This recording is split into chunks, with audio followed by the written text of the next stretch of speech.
ಹೇಳಲೇಬೇಕು.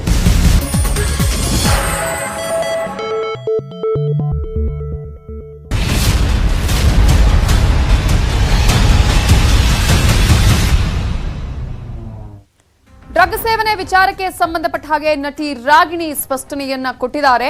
ಡ್ರಗ್ ಸೇವಿಸಿದ್ದು ನಿಜ, ಮದ್ಯಪಾನ ಧೂಮಪಾನ ಅಭ್ಯಾಸವೂ ಇತ್ತು ಅಂತ ಹೇಳಿ ನಟಿ ರಾಗಿಣಿ ಈಗ ತಪ್ಪೊಪ್ಪಿಗೆಯನ್ನ ಕೊಟ್ಟಿದ್ದಾರೆ. ಮಾದಕ ವ್ಯಸನಿ ಆಗಿದ್ದೆ ಅಂತ ಹೇಳಿ ನಟಿ ರಾಗಿಣಿ ದ್ವಿವೇದಿ ತಪ್ಪೊಪ್ಪಿಗೆ ನೀಡಿದ್ದು, ಪ್ರಕರಣದಲ್ಲಿದ್ದ ಎಲ್ಲರ ಬಗ್ಗೆ ಕೂಡ ರಾಗಿಣಿ ದ್ವಿವೇದಿ ಸ್ಫೋಟಕ ಮಾಹಿತಿಯನ್ನ ಹಂಚಿಕೊಂಡಿದ್ದಾರೆ.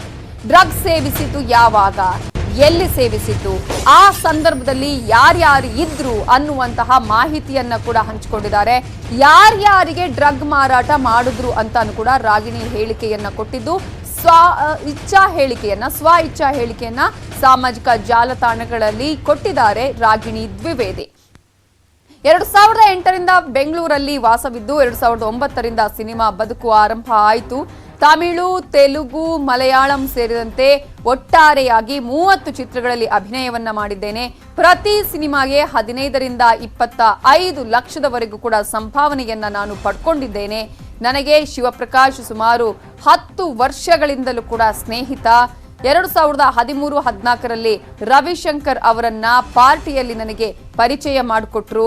ಹೋಟೆಲ್ ಮತ್ತು ರೆಸ್ಟೋರೆಂಟ್ ಕ್ಲಬ್ಗಳಲ್ಲಿ ಪಾರ್ಟಿಯನ್ನ ಮಾಡಿದ್ವಿ.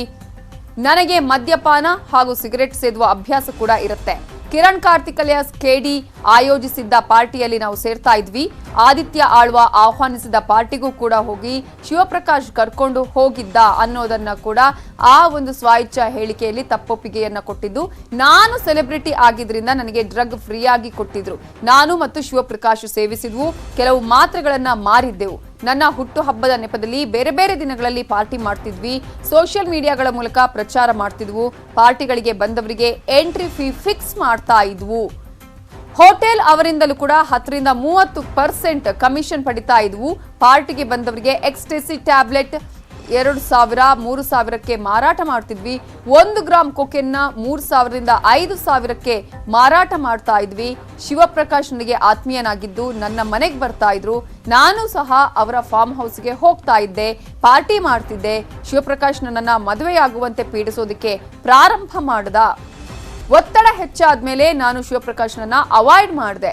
ಸೊ 2017ರಿಂದ ನಾನು ಮತ್ತು ರವಿಶಂಕರ್ ತುಂಬಾ ಆತ್ಮೀಯರಾದವು. ರವಿಶಂಕರ್ ನನ್ನನ್ನ ಪಾರ್ಟಿಗಳಿಗೆ ಕರ್ಕೊಂಡು ಹೋಗ್ತಾ ಇದ್ದ. ನಾನು ಸೆಲೆಬ್ರಿಟಿ, ನನ್ನನ್ನು ನೋಡಿ ಯುವಕ ಯುವತಿಯರು ಆಕರ್ಷಿತರಾದ್ರು. ಮಾರ್ಚ್ 2019ರಲ್ಲಿ ನಾನು ಮತ್ತು ರವಿಶಂಕರ್ ಜೊತೆ ಇದ್ದಾಗ ಗಲಾಟೆ ಆಯಿತು. 26/5/2019ರಂದು ನಡೆದ ಪಾರ್ಟಿಯಲ್ಲೂ ಕೂಡ ಮಾದಕ ವಸ್ತುವನ್ನ ಮಾರಾಟ ಮಾಡಿದ್ವಿ. ಏಪ್ರಿಲ್ 28, 29ರಂದು ಹೊಸೂರು ರಸ್ತೆಯ ಧವನಂ ಸರೋವರ್ ಪೋರ್ಟಿಕೋದಲ್ಲಿ ಫ್ಯಾಷನ್ ಶೋ ಇತ್ತು. ಕೊಠಡಿ ಸಂಖ್ಯೆ 616ರಲ್ಲಿ ನಾನು ರವಿಶಂಕರ್ ವಾಸ್ತವ್ಯ ಹೂಡಿದ್ವಿ. ರೂಮ್ ನಂಬರ್ 619ರಲ್ಲಿ ರಮೇಶ್ ಡೆಮ್ಲಾ ಉಳ್ಕೊಂಡಿದ್ರು. ಡಿಸೆಂಬರ್ 2019ರಲ್ಲಿ ಹೌಸ್ ಆಫ್ ಲೈಫ್ ಅಲ್ಲಿ ಪಾರ್ಟಿ ಇತ್ತು. ಶಾಂಗ್ರಿಲಾ ಹೋಟೆಲ್ ಹತ್ರ ರವಿಶಂಕರ್ ಕಾರ್ ನಿಲ್ಲಿಸಿ ಸೈಮನ್ ಅನ್ನುವತನಿಂದ ಖರೀದಿಸಿದ ಅನ್ನೋದನ್ನ ಸಂಪೂರ್ಣವಾಗಿ ಏನೇನ್ ಆಯ್ತು ಅನ್ನೋದರ ಮಾಹಿತಿಯನ್ನ ಹಂಚಿಕೊಂಡಿದ್ದಾರೆ.